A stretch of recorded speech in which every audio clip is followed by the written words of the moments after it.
The Apostle Paul wrote, if any see a brother overtaken in a fault, you who are spiritual, go and restore such a one in the spirit of meekness.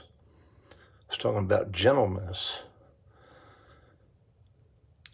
Considering yourself, lest you also be tempted. Talking about be tempted to be lifted up with pride. But this isn't what people practice. They see someone overtaken in a fault and they gossip about them. Or either that, when something is said against them for something that they do, they defend themselves by gossiping about brother or sister so-and-so who done this or that. And we got to understand that this is not in the spirit of Christ.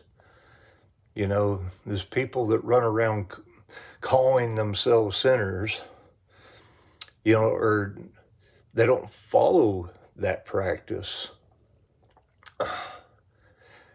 And, if anyone be in Christ Jesus, they're a new creature. Old things have passed away, all things have become new, and all things are of God, who has reconciled us back to himself in Jesus Christ. 2 Corinthians chapter 5, verses 16 through 18. We need to understand the truth.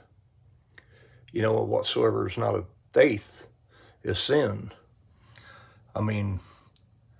People are so quick to cast stones, but if they see someone overtaken in a fault, not someone make a bad choice and the person already realized that they made a bad choice, it's talking about someone who is overtaken in a fault.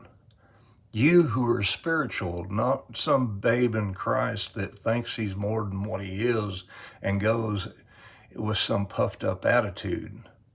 I remember back, in the first, 10 years of my walk, there was a brother and he come and he was arguing with me about something, and I was like, brother, I'm not going to argue with you. And, and I just walked away, and he just kept on. I was like, look, man, I'm not going to argue with you. Well, later he has two other so-called brothers coming to me saying how I ought to apologize to him. And I'm like, I tried to not argue with him. He was the one that kept on going. And then after that, he's come back and tried to